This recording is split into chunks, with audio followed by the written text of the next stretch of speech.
ടീച്ചറാണ് സ്കൂളിൽ. നമുക്ക് സ്കൂളിലൊന്നും കറക്റ്റ് സമയത്ത് എത്താനേ പറ്റുന്നില്ല. പിന്നെ പൊടി, ശ്വാസം മുട്ടൽ, അങ്ങനത്തെ ഇപ്പം തന്നെ നമ്മൾ ഹോസ്പിറ്റലിൽ വന്ന വഴിയാ ശ്വാസം മുട്ടലാണ്. ഇപ്പം ഇത് വരണ്ടേ ഈ ഒരു ഭാഗത്ത് ഈ പാലം ആവശ്യമേ ഇല്ല സത്യം പറഞ്ഞാൽ. കാരണം നമ്മുടെ കുഞ്ഞൊരു ഗ്രാമമാണ്, അത്ര ടൗണൊന്നും അല്ലല്ലോ. ഇവിടെ ഈ ഒരു ബ്രിഡ്ജ് വന്നിട്ട് യാതൊരുവിധ കാര്യമില്ല. കാരണം നമുക്ക് ബുദ്ധിമുട്ടുണ്ടാക്കാൻ വേണ്ടി മാത്രമാണ് കേന്ദ്രം ഇത് വെച്ചിരിക്കുന്നത്. ഇപ്പം നമ്മളിത് പറയുന്നതുകൊണ്ട് മറ്റുള്ളവർക്ക് ചിലപ്പോൾ ഇഷ്ടപ്പെടുമെന്നൊന്നും പറയാൻ പറ്റില്ല. നമ്മുടെ ഒരു കാര്യമാണ് പറഞ്ഞാൽ ഒട്ടും ബുദ്ധിമുട്ടാണ്, നമുക്ക് നടക്കാനേ പറ്റൂല. ഞാൻ പഠിപ്പിക്കുക ടീച്ചറാണ്.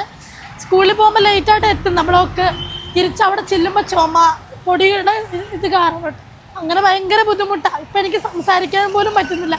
ഹോസ്പിറ്റലിൽ വന്ന വഴി ഇപ്പം ഇഞ്ചക്ഷൻ എടുത്തിട്ട് തിരിച്ച് പോവാണ്.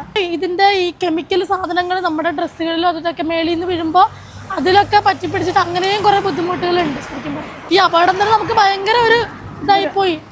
ഒരു പാവപ്പെട്ട ഒരു വീട്ടിലെ ചേട്ടനായിരിക്കും, അവരുടെ ഫാമിലിയൊക്കെ ഇത്ര കഷ്ടപ്പെടുന്നുണ്ടാവും. അപ്പം ഇങ്ങനെ ഒരു സാധനം ഇവിടെ വരേണ്ട ആവശ്യമില്ല. വേണ്ടടുത്ത് ഇവർ വെക്കുകയോ ഇല്ല.